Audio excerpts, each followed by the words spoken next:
آپ کے بچے بھلے آپ سے پوچھیں یا نہ پوچھیں، آپ انہیں یہ ضرور بتایا کیجیے کہ ہم فلسطین سے اس لیے محبت کرتے ہیں کہ یہ فلسطین انبیاء علیہ السلام کا مسکن اور سرزمین رہی ہے۔ نمبر 2، حضرت ابراہیم علیہ السلام نے فلسطین کی طرف ہجرت فرمائی۔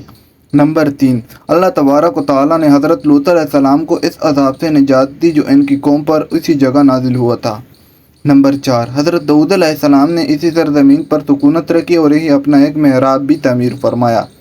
نمبر 5، حضرت سلیمان علیہ السلام اسی ملک میں بیٹھ کر ساری دنیا پر حکومت فرمایا کرتے تھے۔ نمبر 6، چونٹی کا وہ مشہور قصہ جس میں ایک چونٹی نے اپنی باقی ساتھیوں سے کہا تھا، اے چونٹیوں اپنے بلوں میں گھس جاؤں، یہی اس ملک میں واقع اسقلان شہر کی ایک وادی میں پیش آیا تھا جس کا نام بعد میں وادی النمل چونٹیوں کی وادی رکھ دیا گیا تھا۔ نمبر 7، حضرت زکریا علیہ السلام کا محراب بھی اسی شہر میں ہے۔ نمبر 8، حضرت موسیٰ علیہ السلام نے اسی ملک کے بارے میں اپنے ساتھیوں سے کہا تھا کہ اس مقدس شہر میں داخل ہو جاؤ۔ انہوں نے اس شہر کو مقدس، اس شہر کی شرک سے پاک ہونے اور انبیاء علیہ السلام کا مسکن ہونے کی وجہ سے کہا تھا۔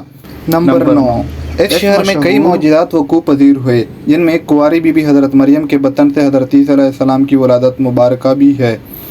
نمبر 10، حضرت عیسیٰ علیہ السلام کو جب ان کی قوم نے قتل کرنا چاہا تو اللہ تبارک و تعالیٰ نے انہیں اسی شہر سے آسمان پر اٹھا لیا تھا۔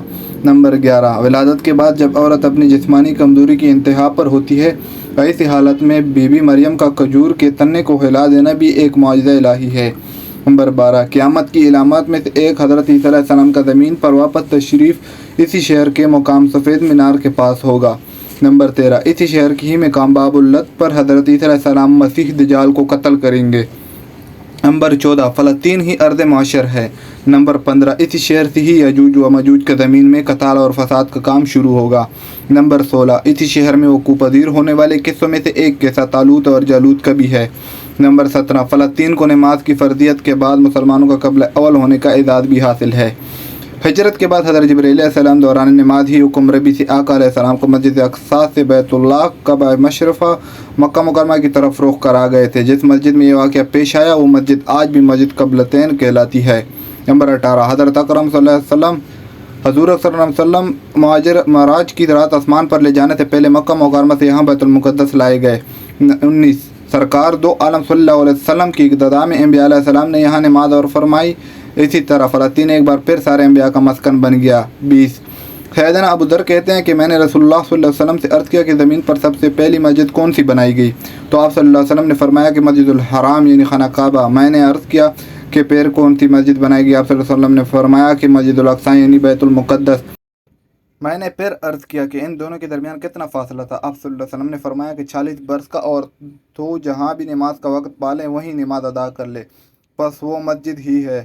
21، وصال حبیبنا صلی اللہ علیہ وسلم کے بعد حضرت ابوبکر رضی اللہ عنہ کو ارتداد کے فتنہ اور دیگر کئی مشکلات سے نمٹنے کے لیے عسکری اور افرادی قوت کی اشد ضرورت کے باوجود بھی ارض شام فلسطین کی طرف آپ صلی اللہ علیہ وسلم کا تیار کردہ لشکر بھیجنا بھی ایک ناقابل فراموش حقیقت ہے۔ 22، اسلام کے سنہری دور فاروقی میں دنیا بھر کی فتوحات کو چھوڑ کر مقدس فلسطین کی فتح کے لیے خود سیدنا عمر کا چل کر جانا اور یہاں پر جا کر نماز ادا کرنا اس شہر کی عظمت کو اجاگر کرتا ہے۔ 23، دوسری بار بائینہ معراج کی رات بروز جمعہ 27 رجب 583 ہجری کو صلاح الدین ایوبی کے ہاتھوں میں اس شہر کا دوبارہ فتح ہونا بھی ایک نشانی ہے۔ 24، بیت المقدس کا نام قدس قرآن سے پہلے تک ہوا کرتا تھا، قرآن نازل ہوا تو اس کا نام مسجد اقصی رکھ گیا۔ قدس اس شہر کی اس تقدیس کی وجہ سے ہے جو اس دوسرے شہروں سے ممتاز کرتی ہے۔ اس شہر کے اصول اور اسے رومیوں کے جبر و استبداد سے بچانے کے لیے 5000 سے زیادہ صحابہ کرام رضوان اللہ علیہم اجمعین نے جام شہادت نوش کیا، اور شہادت کا باب آج تک بند نہیں ہوا، سلسلہ ابھی تک چل رہا ہے۔ یہ شہر اسی طرح شہیدوں کا شہر ہے۔ 25، مسجد اقصی اور بلاد شام کی اہمیت بالکل حرم الشریفین جیسی ہے۔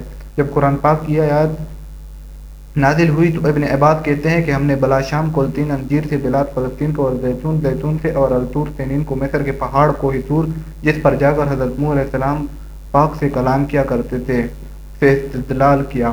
26، بل قرآن پاک کی یہ آیات مبارکہ وَلَقَدْ كَتَبْنَا فِي الزُّبُورِ مِن بَعْدِ الذِّكْرِ الْأَرْضَ یسعیٰ سے یہ استدلال لیا گیا کہ امت محمد حقیقت میں اس مقدس سرزمین کی وارث ہے۔ 27، فلسطین کی عظمت کا اندازہ اس بات سے بھی لگایا جا سکتا ہے یہاں پر پڑھی جانے والی ہر نماز کا اجر 500 گنا بڑھا کر دیا جاتا ہے۔